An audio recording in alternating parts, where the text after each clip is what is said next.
মধ্যে বিষ থাকে, বিষটা থেকে তেল বের হয়, বুঝলি প্রজ্ঞান? আর সূর্যমুখী কি করে বলতো, সানফ্লাওয়ারটা কি করে বলতো প্রজ্ঞান? সূর্যের দিকে তাকায়। সূর্য যেদিকে তাকাবে সেদিকেই তাকাবে, সেদিকেই মুখ করে থাকবে। তাহলে এই দিকটা কোন দিক হবে বলতো? এইদিকে মুখ করে আছে, দেখ সূর্যমুখী গুলো সব এইদিকে মুখ করে, তাহলে এটা কোন দিক হবে বলতো বাবাই? সূর্য কোন দিকে ওঠে? এইদিকে, পূর্ব দিকে। পূর্ব দিকে উঠবে। পূর্ব দিকে মুখ করে আছে, ওই জন্যই মনে হয়, নাকি বলতো প্রজ্ঞান? আস্তে আস্তে উঠছে। এই দেখ কত সূর্যমুখী ফুটেছে রে। এই দেখ দেও, কিছু কিছু শুকিয়েও গেছে বল পুচকি। হুম,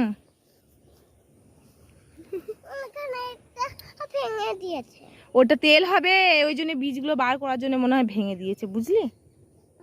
ও